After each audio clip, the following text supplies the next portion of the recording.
Point number 2, నేను ఇంతకుముందు ఈ పాయింట్ అనేకసార్లు చెప్పాను.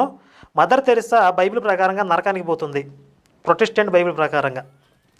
మన దేశంలో ఎక్కువ మంది ఫాలో అయ్యే ప్రొటెస్టెంట్ బైబిల్ ప్రకారంగా మదర్ తెరిసా నరకానికి పోతుంది, ఎందుకంటే ఆవిడ రోమన్ క్యాథలిక్ కాబట్టి. మరి అంత మంచిది, అంత మంచి మనస్తత్వం ఉన్న మదర్ తెరిసాని మీ బైబిల్ దేవుడు ఎందుకు నరకంలో వేస్తున్నాడు? ఇది న్యాయమా అన్యాయమా? లేదు తెరిసా బైబిల్ ప్రకారంగా నరకానికి పోదు అనే అంశం మీద మాట్లాడతావా? మరి ఖచ్చితంగా పోయిద్ది. Point number 2. ఇక పాయింట్ నెంబర్ 3, నేను ఎప్పుడైనా అట్లా చేశానా అని చెప్పి అడిగావు.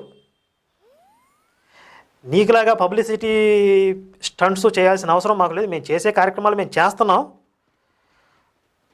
ఉదాహరణకి ఇప్పుడు సందర్భం వచ్చింది కాబట్టి 1-2 చెప్తాను. ఒకటి, మా శివశక్తి